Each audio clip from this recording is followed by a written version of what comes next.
Look, the biggest podcast where you can learn them lessons. Line for line where you can learn from different sections. Made it out the mud, come tell your story, blessings. Never know who listening, never know who stressing. Devon gave you a voice, come speak your honest truth. Line for line, go bar for bar, it's up to you. Wanna talk sports, gov, and politics? Wanna talk about where you from and your accomplishments? The Line for Line is really where you need to be. A platform that's really made for folks like you and me. You can find it all no matter what you seek. Whether you calling or you listening, tune in every week. All right, just like that, we are back in another episode of Line for Line, Comic Book Friday. I have a very special woman in the building today, a fitness trainer herself, a comic book connoisseur as well too. I have Mrs. Elle in the building. Elle, how are ya? Good. How are you? I'm Very actually good. hanging. I'm actually hanging in here. I'm like super excited to talk about what we are here to talk about when it comes to the Spider-Man release being yesterday as well too. So can you just tell people a little bit about you before we get started? Yeah. My name is Elle. I am a comic book connoisseur, as you said. I love my comics. I personal train as my side hustle. I have several online clients. I am always looking to take on more, especially for the new year, new me crowd. Mm-hmm. Um, but yeah, I'm kind of a I don't I enjoy my Twitter. I've got Twitter and Instagram. Have a big following of sports. I tweet just about everything: sports, fitness, comic books, daily life. Yeah, that's how we. Yes, ma'am. So when did you exactly go see Spider-Man? Because me, I saw it yesterday at 9:55 p.m. Well, being the perks of Twitter and my large following, I am now considered press in the St. Louis area. So I do press screenings for just about every movie that comes out. So I always see movies well before they come Oh out. wow. So I had actually seen it Tuesday night, Okay. um, before it had come out. It is good and bad because obviously I get to see it before everybody else. But on the other hand, then I'm kind of stuck with no one to talk to about Mm-hmm. it. And I'm very clear on Twitter that I don't want to discuss spoilers. If you want to come and talk to me, you can send me a DM. We can chat about it, but I do not want you even just commenting on a vague post and spoiling it for everybody else. I very much like everybody to experience it for themselves the way I get to. So yeah, I saw it Tuesday. Yes, ma'am. Now heading into this movie, what were your thoughts? Um, Again, unfortunately, being on Twitter, a lot of the rumors and theories that were out there for the movie, um, you kind of already expected. I don't want to say it took away anything from the movie, but there were no, I was not surprised. I loved the movie, thought it was great, but I was not. It was probably one of the worst secrets in film. In film, I mean, like it was. Everybody keeps trying to compare it to Endgame. I thought Endgame was much more surprising Mm-hmm. than than this one, but I believe it to be Spider-Man's own version of Endgame. Yes, ma'am. So Mhm. obviously we could talk about the movie because obviously when we post this to YouTube, it'll say spoilers inside. Watch at own risk as well. So the movie picks up with Mysterio revealing Spider-Man's identity to the world. Take us a little bit about what was going through your mind as the movie opened up with that sequence. I thought they did a really good job as far as jumping right into it because if you've been watching the shows, a lot of the stuff has been dealing with,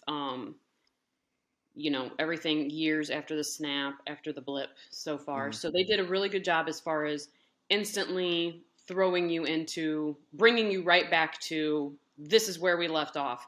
This is how it ended with Far Away from Home.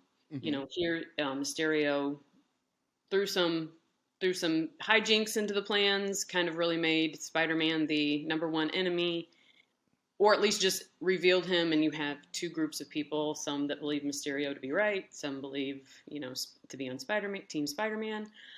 So yeah, you jump right in really fast, with him having to deal with once again the consequences of being Spider-Man. Exactly. And throughout the movie, there was this whole ordeal about Peter being at the crossroads, excuse me, of not wanting people to know who he is and being Spider-Man, having to juggle two different lives as well too, which can get him in trouble. And as we've seen throughout the movie, that obviously did get him in trouble a lot throughout the movie. A Now we lot. also know that this movie set up so many small plans for different people, different sequences, and different events. And when I say that, I say this: when we saw the movie pick up, we got a first look at Peter's lawyer. Now, as a Yes, lot we of did. people may not know, I'll let you go ahead and say it. Who did we see as Spider-Man's lawyer at the beginning? We saw the wonderful Charlie Cox coming back as his character, Matt Murdock playing the wonderful Daredevil from the Netflix series Now, Daredevil. now just take us a little bit through your excitement in the movie when you saw the camera cut to him, because the way the camera cut to him, it was like something really, really quick, and like how they like panned the camera around to put it on him. What was going through your mind in the movie theater when you saw that? Um, Again, it was one of those that you had gotten rumblings of it on Twitter. Uh huh. You kind of like were just kind of crossing your fingers, like please let this be. And especially with this week's Hawkeye, you were like ooh, and all the releases from Kevin Feige, which is odd, saying that if you happen to see this character, he's coming back as him. When you saw his walking cane and you saw him, it was almost like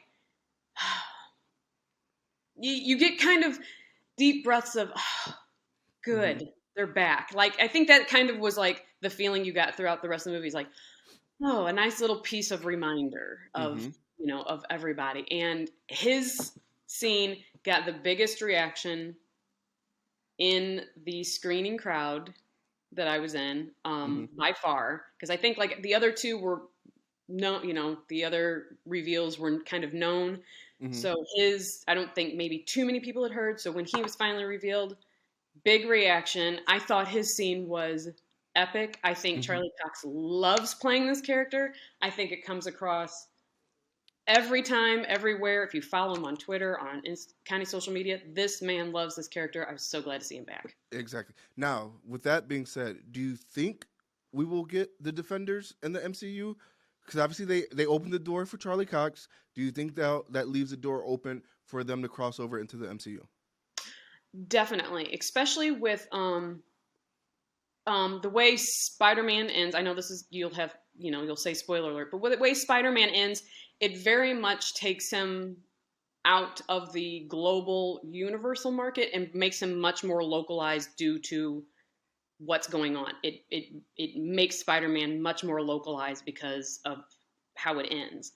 And I Exactly. think with him being localized and with the TV show Hawkeye, excuse me, and the reveal of spoiler alert Kingpin in that, Mm-hmm. they are building up the New York um, universe again. Yes, we are going to be dealing with the multiverse, but definitely the New York universe is now saying, hey, remember all those characters?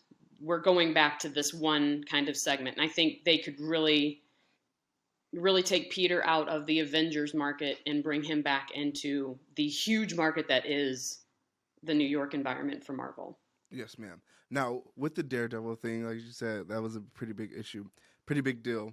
Obviously, when he caught the brick that was through the window, everyone in the theater that I was in, they just lost their cool because as Marvel fans, up until recently, we have not got any Marvel movies. We have not got all of this, and then they just dropped everything on us at once. So it's like we're back living in Happy Land. And for us to see Daredevil do that, it was so amazing. And with me thinking, I'm like, okay, we're gonna see Daredevil throughout the movie, possibly help Peter.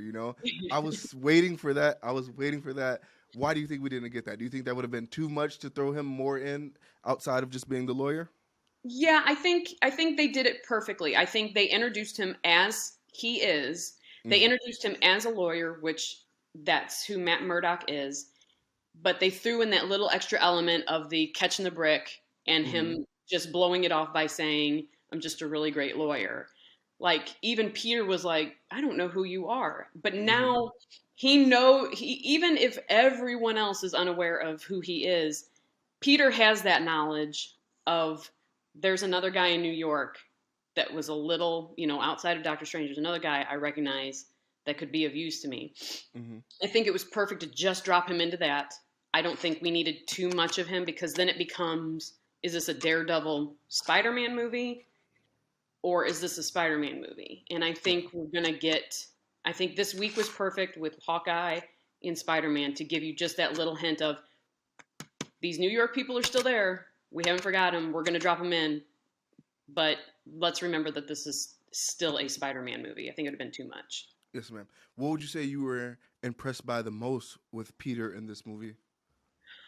Um, well, I was impressed, I think, in the fact that they dealt with how the Peters have to deal with being Spider-Man in almost an isolated kind of area environment. Um, I think the part of the movie was about the fact is they've all felt isolated in their own environments, in their own universes. And until the three of them were together, they understood fine. It was a brotherhood of, you get this. Nobody Hmm. else I can talk to understands the sacrifice, the pain, the loss that we all go through. And our connections are very limited. And they finally got a chance to bond and understand, like, now, even though they're all split up again, they all still carry into their own universes knowing, well, I know there's somebody out there that knows what I'm going through. Hmm. They were all there to mentor each other. They were all there to say, hey, it's happened to me too. This is what we go through. This is why we become Spider-Man. This is why we are Spider-Man. And I think that was the biggest thing to come out of that movie. Yes, ma'am. Now, as I said before, this movie set up so many different portals for people to do different things, different events, different locations. We obviously see Ned. He has the magic sorcerer supreme ish inside of him. So we see him opening portals. We see him have Doctor Strange's rings, and that's actually how we got introduced into Andrew Garfield. What type of story do you think that sets up for Ned, knowing that he has magical powers? Well, I think if we go back to Doctor Strange, Mordo's not going to be very happy. Hmm. He thought there were too many wizards to begin with. Hmm. I did find elements of outside of Net. I did find elements of the Doctor Strange things strange. I had several questions come out of it. Hmm. One that struck me very strange was the children that were cleaning up the sanctum seemed very Hmm. robotic and almost Unreal, if you ask me. under spell of sorts, which I thought was odd. Yeah, I can see Ned coming back. I can see them using Ned, but then I don't know if they would or if that was just a wink, for people to be like, well, he's there in case we need him down the road, or like, hey, now he's got this special thing. But I'm not sure they I'm not sure how they would take the time to develop that characteristic now. So Yes, yes. Now, what did you think of the interaction between Peter and Doctor Strange? It was quite witty, a little bit odd. Left a couple questions for me, but I want to know what did you think? Definitely, I will say that's the one theory kind of that I had before going into the movie that didn't pan out because I definitely did not think that was Doctor Strange. From the trailers, I did not think that was the Doctor Strange that we've known up to this point. He seemed very, he just seemed very odd, just not like Hmm. himself. I find it very hard to brush it off as just the bitterness of him being passed over for Sorcerer Supreme, Hmm. um, which again I find kind of odd that he wouldn't get that title. Um, I'm sure there's a reason. I'm sure it'll be, delved into in the new movie. Well, But he did say he blipped. I'm sorry to cut you off. He did say he blipped for 5 years, and that's how Wong ended up taking over the Sorcerer Supreme. But you would think they would give it back to him once he gets back. But I can also see where they would be at the crossroads to give it right back to him because everything that he's been through. Because obviously he's been sacrificing time and reality and bending it to ways that he should not, even though they brought everyone back. So I kind of feel like they're at a position where they're like, well, we don't necessarily trust Doctor Strange just yet because of the spells that he's been casting, the breaking the magic spells that he shouldn't break. And I feel like that's why maybe he's not back to being Sorcerer Supreme because after the blip, everyone's oblivious to everything that's going on. So they're looking at it like, we don't know if this is the real Doctor Strange as well, because obviously you have the scrolls in the universe as well too, and that played into part of the movie as well too. When Spider-Man said, "Just ask Nick Fury," and they said Nick Fury has been off of planet for a year, and Right. obviously we saw how it was the scrolls as Maria Hill and Nick Fury at the end of the last Spider-Man. So I can see why there would be so much confusion and understanding of why he's not the Sorcerer Supreme right now. That yeah, you do make a good point that they don't even know who he really is at the moment. Yeah, I just always found I found it a little strange because I'm like, well, Wong clearly dipped in Endgame. Yeah, Like he was just like, oh, I've done my part here, and then he was just out, and yeah, it was a lot of sacrifice and effort on Strange's part to make sure everything worked out the way it did. And with the Ancient One saying he's smarter or he's the best of all of us, yeah, I found a little strange. So, I mean, but I just still don't see. He was very, very full of animosity in that movie, and it was very weird. I know his character is very cocky. I know that's how you are introduced to him, is him full of bravado. hmm But I was really struck by how mean he was to Spider-Man. Like I thought, yeah, you just, yeah, I. But I mean, like maybe Peter can be just that frustrating. I have no idea. Like, I mean, I yeah. have teenagers, so maybe. I just, I just thought you're supposed to be. At this point, you were supposed to have been better than that. But Yeah, yeah. I think it was definitely good for the movie having Doctor Strange in it as well too, because Doctor Strange is obviously one of my favorite characters, and just his powers, they still have not showed his full potential.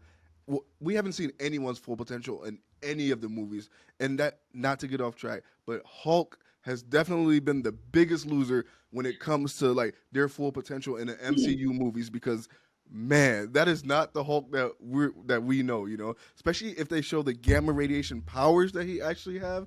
They have yet to dive into that with him. right. But yeah, so it's like we don't get to see people's full potential, and just seeing more of Doctor Strange, that was amazing. Yes, I will agree, and I think that I would put. Thankfully, they mentioned Scarlet, like in the WandaVision. It was alluded to, like you don't even know half of what you're tapping into here. You hmm don't even know how. So at least it was said, but it has been even just seeing her like you're much more strong than just tossing a few cars off of a garage. Like that's Exactly. you're you yeah, your power is much more than just throwing stuff at people. Exactly. So it was so crazy to see that the rumors finally come true. Andrew Garfield, Tobey Maguire.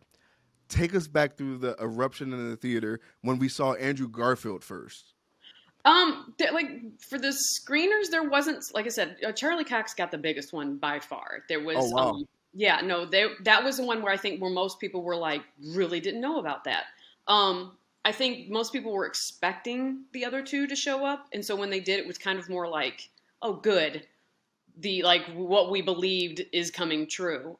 hmm I will say, I have to say, probably in that movie, Andrew Garfield, even though he has the history of some of what people consider the worst Spider-Man movies, by far, hands down, I think Andrew Garfield was. I think he ate those scenes. hmm He was either so happy to be there, and his exuberance just came through, or hmm his character was written like that. Which again, he's an amazing actor. He ate up all those scenes that he was in. He was by far, you just couldn't take your eyes off of him. He was perfect in that movie. I loved him. It was actually great to see that they're both are in great Spider-Man shape, if that Yes. makes sense. It was especially seeing Tobey Maguire come to the screen, because by far he's my favorite Spider-Man ever. Maybe it's just because he's the first one we were introduced to, Right. but I just love his character. And I tell people all the time, like if they had the MCU together, how it is now back then, especially with the villains that he went against, Dr. Otto Octavius, Green Goblin, and everything like that, that would have been the biggest Spider-Man, bigger than Tom Holland's. But obviously, as time goes on, you get better with Right. development. You get rights to characters. You get rights to certain things as well too. But seeing Tobey Maguire back on screen, what was going through your head seeing him? It was great to see him old, if that makes sense. Like Yeah. they didn't CGI his face to make him look younger for him. Like, everybody's pulled out of the universe they're currently in. So for them to be like, well, he's just older now, like he Hmm. just came back. And their little kind of wink at his back problems, from like, I don't remember if you remember Spider-Man 2 where he is dealing with his web block that they discuss in the movie Hmm. too.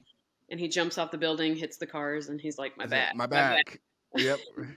And then that kind of comes back into play in that movie where they're warming up Hmm. for the fight, and Andrew Garfield asked if he can crack his back. That was so funny. It was probably one of the best. Yeah, all of them together. I think they had amazing chemistry, which I think we were thankful for. I don't think you ever realize how thankful you are for chemistry Hmm. unless it doesn't work out. But you don't ever pay attention to chemistry until, like I said, it doesn't work out. But the fact that it did, I think should be celebrated and commended, because the three of them they were brilliant together. The three of them Yes, on ma'am. screen were, Of course, of course. were Now, amazing. what did you think of the villains? Because obviously we got Electrode back, we Hmm. got the Lizard back, Right, we got Sandman back, right. we got Norman Osborn back. Now, before going into this movie, I was like, they're not gonna put Norman Osborn in there, but to get Norman Osborn in there, that was a big deal to me. And then the original Doctor Otto Octavius, I was just like a mind blow. What was going through your head when we got to get an up look close at these villains? I think it was great that not only did all these guys want to come back, that they played it with, again, they didn't half-ass it. They came to their roles with just love of these characters. Obviously, they came back with upgrades. Thank goodness. Hmm. Green Goblin looked amazing. I think William Dafoe is great. I think there's interviews of him saying that he wasn't going to come back if it was just going to be close-ups of his face. He wanted to make sure he was involved in the action. He wanted to be a part of it. Um, Sandman, I mean, like obviously the CGI has come a long way since those times, but that was great. Obviously, Jamie Foxx's upgrades. Yeah. Oh my gosh. He wanted to keep himself in the universe due to his better haircut and Yeah. uh, his his upgrades. I think showing when he would get electrified up, his uh, his crown that he has in the comics. It was a good like Easter egg in there. Hmm. Yeah, no, the lizard. It was really good. I think everybody still was hoping that they would have had a Sinister Six. Hmm. We were so close. We got five, but yeah, I think everybody. I think it. You can't possibly have wanted, unless you were wanting Miles Morales to show up. You can't possibly have wanted more, even though he was Exactly. even kind of winked at in the conversation between Andrew Garfield and Jamie Foxx. When you said I thought you were black, there's got to be a black Spider-Man out there somewhere. So even that was great because they even winked at, hey, we're giving you, we know you're out there. We're giving you that shout out that time. So to Yes, ma'am. acknowledge that's going on, yeah, I thought that was great. I think everybody was amazing. Yes, ma'am. And that first scene where they like jumped off the building and started flying, swinging around, and then that one where they webbed together and then like flipped each. I felt like I was 5, 6 years old again, seeing When they all Spider Man landed, for the first time. You know, my heart was sitting there beating. I was just like, I can't take my eyes off this. It was just insane getting this. They killed this. I would rate this movie a 10 out of 10. And obviously, I'm the type of person that like overanalyzes everything, and I try to say, oh well, that's not how it was in the comic books. And me personally, I think a lot of stuff around Spider-Man is corny, but obviously he's still a kid, so you have to understand where the corniness comes from, because obviously they want him to be that yeah. teenager like we used to get in the comics. So there's times where I've said, this part was a little bit corny, but I was enthusiastic throughout the whole movie. I think they completely nailed it. Yes, the part where they all landed on the Statue of Liberty's crown, all in their Mhm. poses. It was like, I could watch that. I think I actually have looked that up on Twitter. I've found that clip, and I can't tell you how many times where I'm just like, I just kind of want a shot of adrenaline, and I'll just go back Yeah. and I'll just watch that minute clip of them swinging around and landing, and I'm like, it's perfect. It's Yes, ma'am. perfect. Yes, ma'am. As we close out this episode, obviously we have to talk about these 2 Easter eggs that we saw. First Easter egg, I was so upset, but then I got kind of relieved at the end of it because I was like, what? They're just going to send Venom back home? Because obviously we saw at the end of Venom when Doctor Strange casted the spell, it brought him into the world the whole time too. But obviously from the looks of it, he was in Mexico the whole time while Peters were fighting the villain, so he never got to really get anywhere. And then we see him get sent back, but then we see the symbiote still on the bar table. What did you think of that? Well, did you see Venom 2? I did. Okay, well, the credit scene on that kind of alludes to what the symbiote can do in the comics. Is they're aware of the multiverse and they can travel within the multiverse. Excuse me. I don't think he was sent back. I think he was faking he got sent back to get out of paying the check. But I think he is traveling around the multiverse. I think he's at the very end of that, he says, we need to pay a visit to Spider-Man. Uh-huh. I think he is going to pay a visit to I don't think he was sent back. The symbiote can travel, and I think that's what he's doing. So that's he tends to leave his essence around, though, doesn't he? I mean, that's how we ended up with Carnage. So I'm very interested in why this one particular symbiote specimen was left at the end of that. I'm sure we'll see more of that. Me personally, having read the comics, there is a comic, a Spider-Man symbiote comic that involves Doctor Strange, Spider-Man, the symbiote, and Morbius. So my dream would be get the 4 of those characters on the screen together, but that might be wishing for a little too much. But knowing that we're having Morbius come up here in just a little while, and they're dealing with the MCU with Vulture and Spider-Man, I'm a little interested in seeing how that goes. But yeah, I think Venom is traveling on his own. Nice. Without Eddie Brock, just Venom. No, I think he's bringing Eddie Brock. I think because Eddie Brock is obviously attached to him. I think he's just his host. But I think Eddie Brock is kind of along for the ride at the moment. But yeah. Nice. Then obviously the second post-credit scene, we got a huge teaser. Maybe even that was the official first trailer for Doctor Strange, Multiverse of Madness. You calling or you listening, tune in every week. Line for line. Oh yeah, I'm going line for line.